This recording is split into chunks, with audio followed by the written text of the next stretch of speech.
এটা তুমি কি করলে মধুমিতা? কথা বলবে বললে কেন?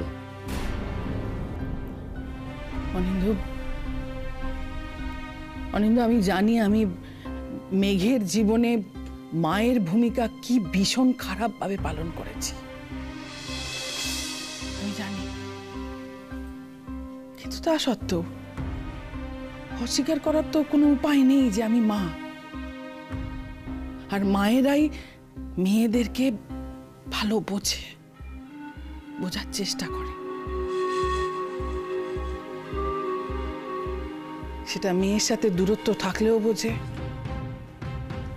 মেয়ে যদি কিছু না বলে বুকে তাহলেও বোঝে, যেটা বাবারা বোঝে না, বুঝতে পারে না। অনিন্দ, কাল সারা রাত তো আমি ওর সাথে ছিলাম। আমি বুঝতে পারছি অনিন্দ, ও কি ভীষণ ভাবে নীলকে মিস করছে, কি ভীষণ ভাবে নীলকে চাইছে, আমি বুঝতে পারছি।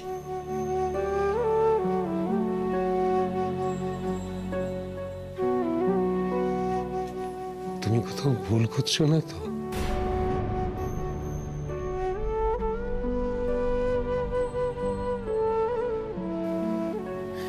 এই মুহূর্তে তুমি কথাটা বুঝতে পারছো না,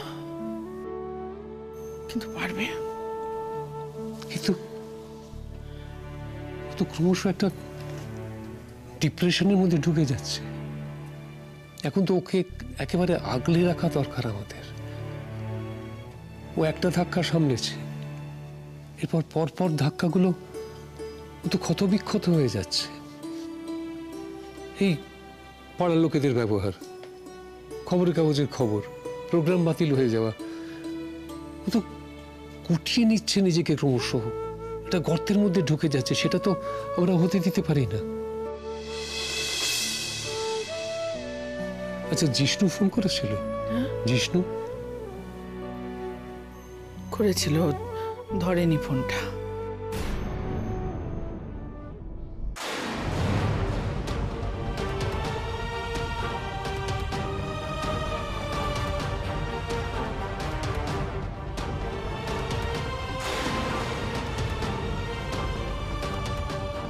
কাল যা কিছু হয়েছে দ্যাট ইজ নাথিং। তুই বুঝতে পারছিস তো কত লোকের বাড়িতে এই নিউজ পেপারগুলো সার্কুলেট হয়, তার মানে কত লোক তোর এই কাণ্ড দেখছে, বুঝতে পারছিস? ভাব।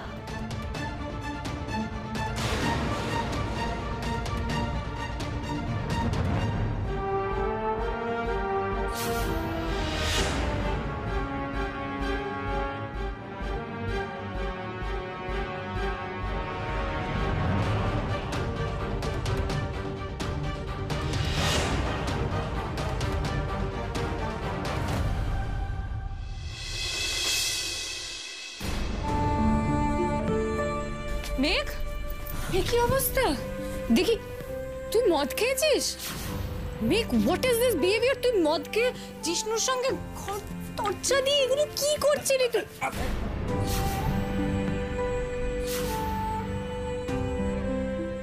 সরি জিষ্ণু, আমি তোমাকে অনেকক্ষণ ওয়েট করালাম। এমন একটা কাজ করছিলাম না যেটা শেষ না করে আসতে পারছিলাম না। থাক থাক থাক থাক। না না গুরুজি, আমি অসময়ে এসে আপনাকে বিরক্ত করলাম। আরে না না, বসো বসো বসো। এখন যারা আমার কাছের লোক, তাদের জন্য আমার সময় অসময় বলে কিচ্ছু নেই। তারা যে কোনো সময় আসতে পারে। তাদের জন্য আমার বাড়ির দরজা সব সময় খোলা।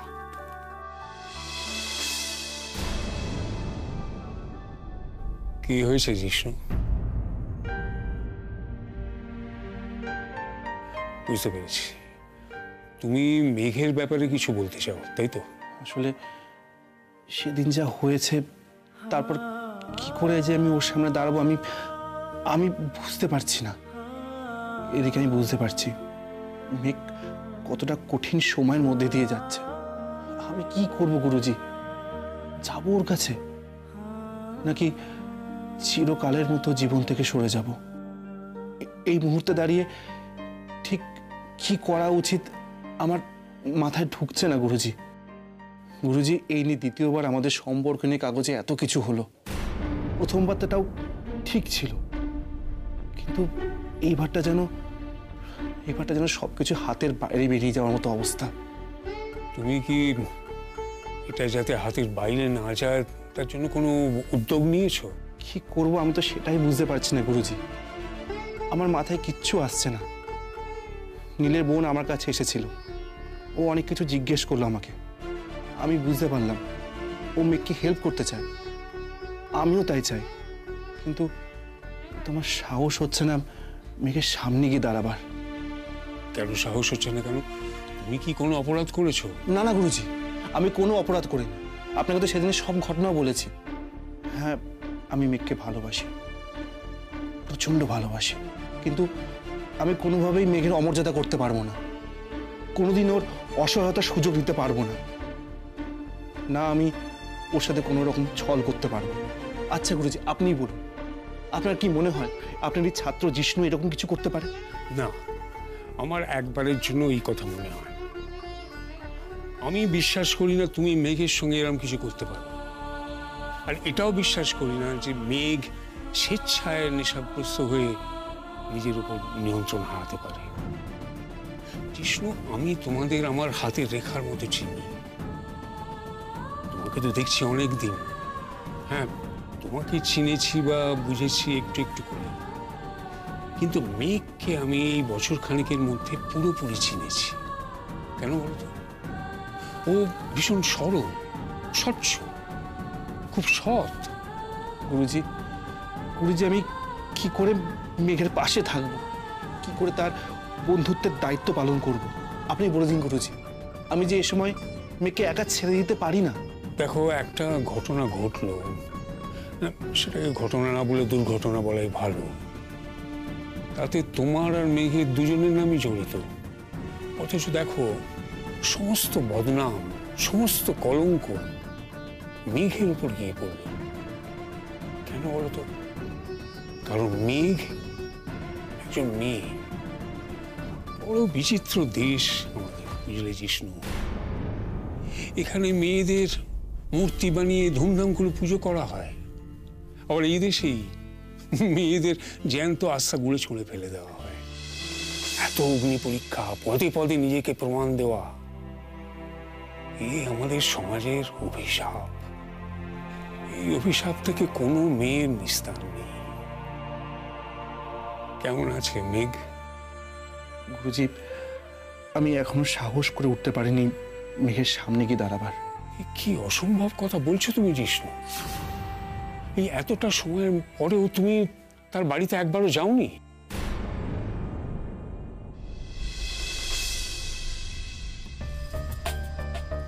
কি হলো বললো, নীলের সঙ্গে দেখা করবে? না গো, দেখা করতে চাইলো না। বললাম তো তোমাকে আমি। অনিন্দ, তুমি বুঝতে পারছো না মেয়েটা কিরকম গুম হয়ে গেছে। এটা ভালো লক্ষণ নয়, ও একদম ভালো নেই অনিন্দ। ওরা ডিপ্রেশনের মধ্যে চলে যাচ্ছে মধুমিতা, আমি কিছুতেই আটকাতে পারছি না। ওই ট্রমাটা থেকে আমি কিছুতেই বার করে আনতে পারছি না ওকে। কি করছে এখন? সেই একইভাবে শুয়ে আছে। এই প্রথম মেঘকে নিয়ে আমার এতটা হেল্পলেস লাগছে। কেন যে মেয়েটা হঠাৎ করে এরকম অসীমের সঙ্গে কথা বললাম আমি। অসীম মানে তোমার সেই সাইকিয়াট্রিস্ট বন্ধু? হ্যাঁ। কেন হঠাৎ তার সঙ্গে কেন? সে কি করবে? তার সঙ্গে কথা বলার মতো তো মেঘের কিছু হয়নি। সাইকিয়াট্রিস্টের নাম শুনলে লোকে যে কেন এরকম করেন আমি বুঝতে পারি না। ওর একটা ডিপ্রেশন শুরু হয়েছে। আর মেঘ যে ধরনের মেয়ে, অত্যন্ত চাপা স্বভাবের, অভিমানী, ইমোশনাল, ও যদি একবার ডিপ্রেশনের মধ্যে ঢুকে যায় ওকে বার করাটা খুব মুশকিল। আমি পড়ছিলাম এটাকে বলে মেজর ডিপ্রেসিভ ডিসঅর্ডার। এই ক্ষেত্রে সঙ্গে সঙ্গে তোমার ডাক্তারকে কনসাল্ট করা উচিত। অনিন্দ, আমি কিন্তু তোমাকে এখনো বলছি, নীলকে একটিবার আসতে দাও। ও আসলে সব ঠিক হয়ে যাবে। সেটা তো মেঘই চাইছে না। না চাক, তবুও তুমি একটিবার নীলকে এখানে আসতে বলো। ওদেরকে দুজনকে একবার সামনাসামনি হতে দাও। ওদের মনের মধ্যে অনেক জমানো কথা আছে, অনেক মান অভিমান আছে। দেখবে সেগুলো সব ঠিক হয়ে গেছে। শুধু একটিবার তুমি সামনাসামনি হতে দাও দুজনকে। এখন ওই হোটেলের ব্যাপারটা মাথায় ঢুকে আছে, ওটা বড় হয়ে আছে। তখন দেখবে সম্পর্কটা বড় হয়ে উঠবে। আমি তোমাকে বলছি অনিন্দ।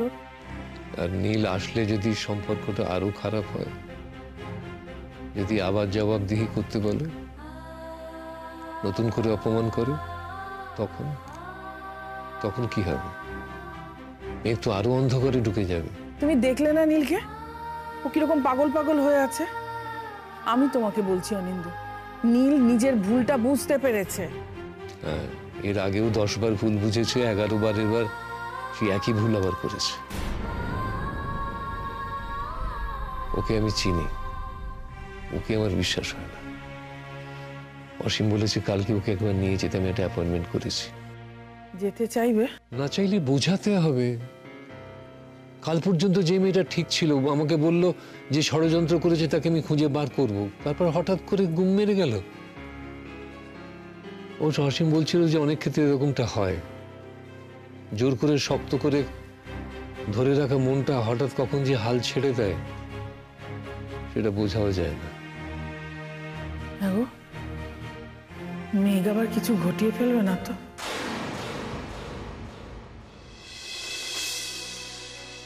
তুমি না এই কটা দিন রাত্রে ওর কাছে থাকো, ওকে একা থাকতে দিও না। আমি দেখি মেয়েটা কি করছে।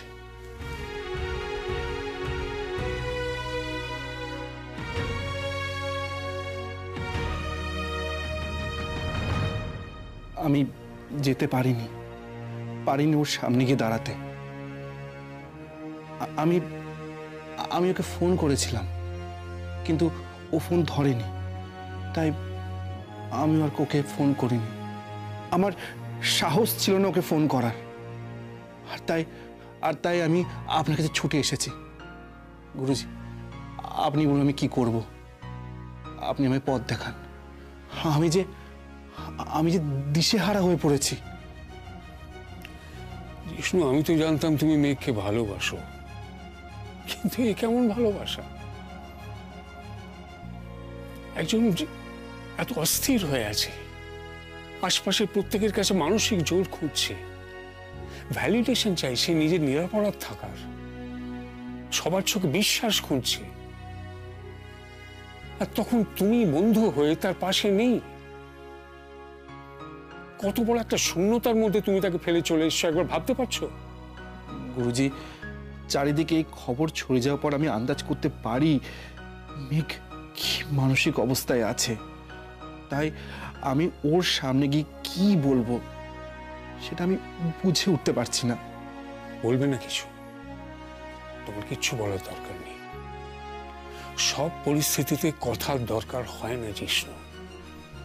মাঝে মাঝে নীরবতা অনেক কিছু বলে দেয়। তুমি যদি নিঃশব্দে ওর পাশটিতে গিয়ে দাঁড়াতে, তাহলে হয়তো ওর সবকিছু সামলে নিতে সুবিধে হতো। সহজ হতো লড়াইটা। জিষ্ণু বন্ধু তো ছায়ার মতো, এই দারুণ রোদের মধ্যে একটু শীতল ছায়ার মতো সে। এই দুঃখের শরিক, এই আনন্দের শরিক সে। হাতটা শক্ত করে ধরে রাখার জন্য সে। আর তুমি তাকে এই বিপদের মাঝ দরিয়ায় ফেলে রেখে পাড়ে চলে এলে। আমি ভাবতে পারছি না বিষ্ণু। আমার মনে হচ্ছে আমি তোমাকে চিনি না, কি জানি তুমি হয়তো হঠাৎ বদলে গেছো। গুরুজি, আপনি আমাকে কি করতে বলছেন? আপনি বলুন, আমি সেটাই করব। আমি তোমাকে কিছুই করতে বলবো না। বন্ধুত্বের কর্তব্য বলে কিছু করতে বলাটা বন্ধুত্বের অপমান। আমার কাছে কোনো উপদেশের প্রত্যাশা করো না তুমি। কিন্তু আমি এখনই যাব, অনেকটা দেরি হয়ে গেছে, কিন্তু আমাকে যেতেই হবে। গুরুজি, আমি কি আপনার সঙ্গে যেতে পারি? সেটা তোমার অভিরুচি। তোমার মনে হলে তুমি আসবে, না হলে আসবে না।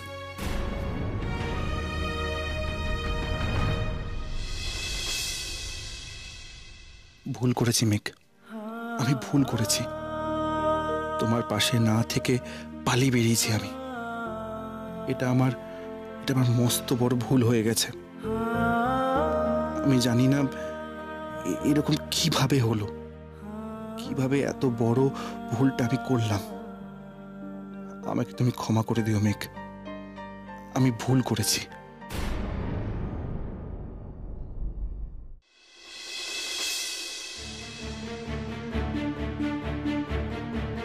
আচ্ছা, মেঘের মা তো ফোন করলেন না।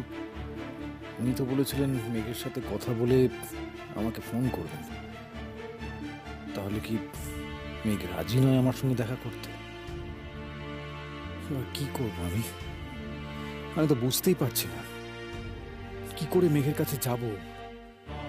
মেঘ, তুমি যে নিজের চারপাশে উঁচু উঁচু পাঁচিল তৈরি করে ফেলেছ, সে পাঁচিল আমি কিভাবে ভাঙব?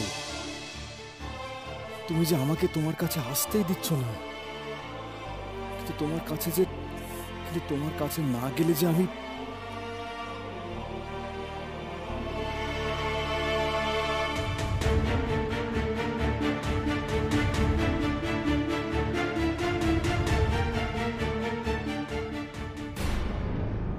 সরি সরি সরি কান্তিদা, আমি খেয়াল করিনি। তোমার লাগেনি তো? না না, ঠিক আছে ঠিক আছে, তুমি খেয়াল করনি তো, তাই তো হতেই পারে। আরে সৌরনীল, তুমি একবার আমার কেবিনে এসো তো, তোমার সঙ্গে কথা আছে। ওকে ম্যাডাম, আমি আসছি।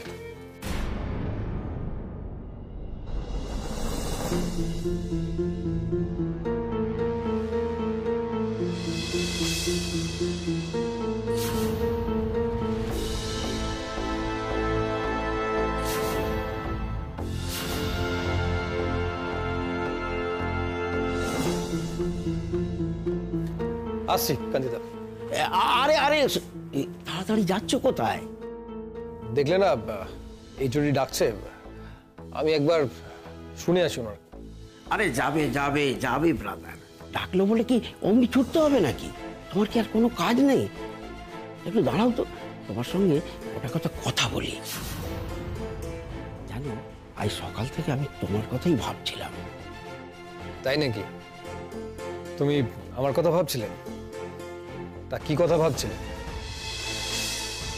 ভাবছিলাম যে তোমার উপর দিয়ে কি ঝড়টাই না যাচ্ছে। এই যে মেঘ রায়, তোমার প্রাক্তন, তার ব্যাপারে কাগজে কি সব কেচ্ছা বেরিয়েছে। আচ্ছা, তোমাদের ডিভোর্সটা কি হয়ে গেছে নাকি এখনো ঝুলে আছে? মানে তোমাদের এখন বর্তমান স্ট্যাটাসটা কি? ছি ছি ছি, কাগজে কি সব লিখেছে। অবশ্য যা লিখেছে তুমি তো তার সাক্ষী। দেখো, যত তাড়াতাড়ি পারো ওটাকে তোমার ঘাড় থেকে নামাও। কান্তিদা, আমি কাকে ঘাট থেকে নামাবো আর কাকে মাথায় তুলে নাচবো সেটা একান্তই আমার ব্যক্তিগত ব্যাপার। আশা করি তুমি সেটা নিয়ে কোনো রকম নাক গলাবে না। মেঘ আমার স্ত্রী। হ্যাঁ, ওকে নিয়ে বেশ কিছু পেপারে কিছু ইয়েলো জার্নালিজম হচ্ছে, তবে একটা কথা শুনে রাখো, আমি ওর সম্পর্কে কোনো রকম উল্টোপাল্টা কথা শুনতে পছন্দ করি না। আমার মনে হয় তুমি সবকিছু জানতে পেরে গেছো বা বুঝতেও পেরে গেছো। আসছি। আরে চড়ছ কেন ব্রাদার? শোনো, দেখো, খবরটা পড়ে খারাপ লাগছিল, তোমার জন্যই খারাপ লাগছিল। তুমি এত ভালো একটা ছেলে, আর তোমার জীবনে কিনা, হ্যাঁ ভালোবেসে তুমি তাকে বিয়ে করেছিলে, কিন্তু সে কি তোমার ভালোবাসার দাম রাখতে পারলো? আচ্ছা বলছিলাম, ডিভোর্সের কেসটা তো অনেক দিন থেকেই চলছে, নিশ্চয়ই মেয়েটার জন্য ঝুলে আছে, অনেক খরপোশ দাবি করেছে নিশ্চয়ই। আরে শোনো শোনো শোনো, এইটা তুমি ঠিক করেছো, তুমি মেয়েটাকে ঠিক চিনেছ।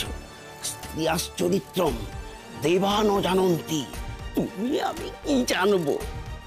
যাই খরপোশটাক, ব্যাপারটা তাড়াতাড়ি মিটিয়ে ফেলো। ওইসব মেয়েদেরকে জীবন থেকে যত তাড়াতাড়ি ছেড়ে ফেলতে পারবে ততই মঙ্গল। আচ্ছা, ওই যে জিষ্ণু সেন, যার সঙ্গে লটঘট চলছে, মেয়েটি এখন ওর সঙ্গেই থাকে? রিসোর্টের মধ্যে বেহেড হয়ে এক ঘরে ছিল তো। আরে আরে ছাড়ো ছাড়ো ছাড়ো ছাড়ো, আমি কিন্তু ভিসির কাছে কমপ্লেন করবো। ছাড়ো বলছি। এবারের মতো ছাড়লাম, শুধুমাত্র আমার কলিগ বলে। মনে থাকে জানো, নিজের জায়গায় থাকবে। একটা কথা কান খুলে শুনে রাখো, মেঘ আমার স্ত্রী, ওকে নিয়ে যা যা খবর বেরিয়েছে সব মিথ্যে। আর এরপর যদি মেঘকে নিয়ে একটাও উল্টো পাল্টা কথা শুনি তোমার মুখ থেকে, তোমার এই থোতা মুখ ভোঁতা করে দেবো আমি, মনে থাকা জানো।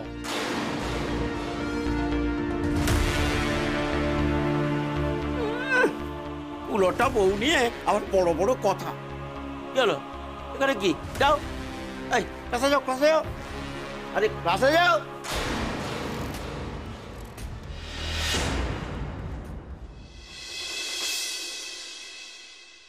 মেঘ, ও মেঘ, কি রে এত বেলা হয়ে গেল, উঠবি না? ও মেঘ, ও মেঘ, কি রে ঘুমাচ্ছিস? মেঘ, উমা, হ্যাঁ রে, ঘুমোচ্ছিলি না তো সারা দিচ্ছিস না কেন মা? হ্যাঁ, কি হয়েছে মা? এরকম মুখ গুজে শুয়ে আছিস যে? হ্যাঁ, আচ্ছা মেঘ, তুই তো নিজের কাছে নিজে পরিষ্কার আছিস, তুই তো জানিস তুই কোনো ভুল করিসনি, কোনো অন্যায় করিসনি, তাহলে এরকম মুখ গুজে শুয়ে আছিস যে? ওরা বাপিকে টিটকিরি দিয়েছে, তাই না মা? তোকে কে বলেছে? ও, ময়ূরী বলেছে না? দেখ মেঘ, এখন এসব কথায় তোর কান দিলে চলবে না। আমরা প্রত্যেকে না একটা কঠিন সময়ের ভেতর দিয়ে যাচ্ছি। তোর বাপি আপ্রাণ চেষ্টা করছে সবকিছু ঠিক করার। এখন তুই যদি উঠে না দাঁড়াস, বাপি একলা একলা সামাল দেবে কি করে বলতো? বাপি কলেজে যায়নি? না, তোর বাপি কয়েকদিন কলেজ থেকে ছুটি নিয়েছে। বাপিকে বলো কলেজে যেতে, আমি ঠিক আছি মা। এই কথাটাই হাসি মুখে তুই বাপিকে গিয়ে বল, দেখবি বাপি খুব শান্তি পাবে।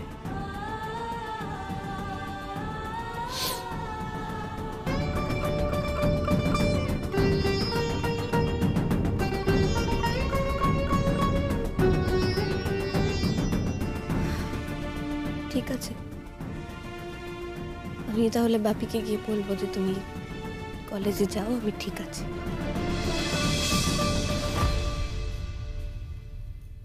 এটা আবার কি মা? এটা এটা আমার ওষুধের ব্যাগ। আজ থেকে তো আমি তোর কাছে শোবো। কালকে দেখ না, রাতে ওষুধ খেতে ভুলে গেছি, ব্যাস ঘুম এলো না। আমি তোমাদের খুব অসুবিধায় ফেলে দিলাম, তাই না মা?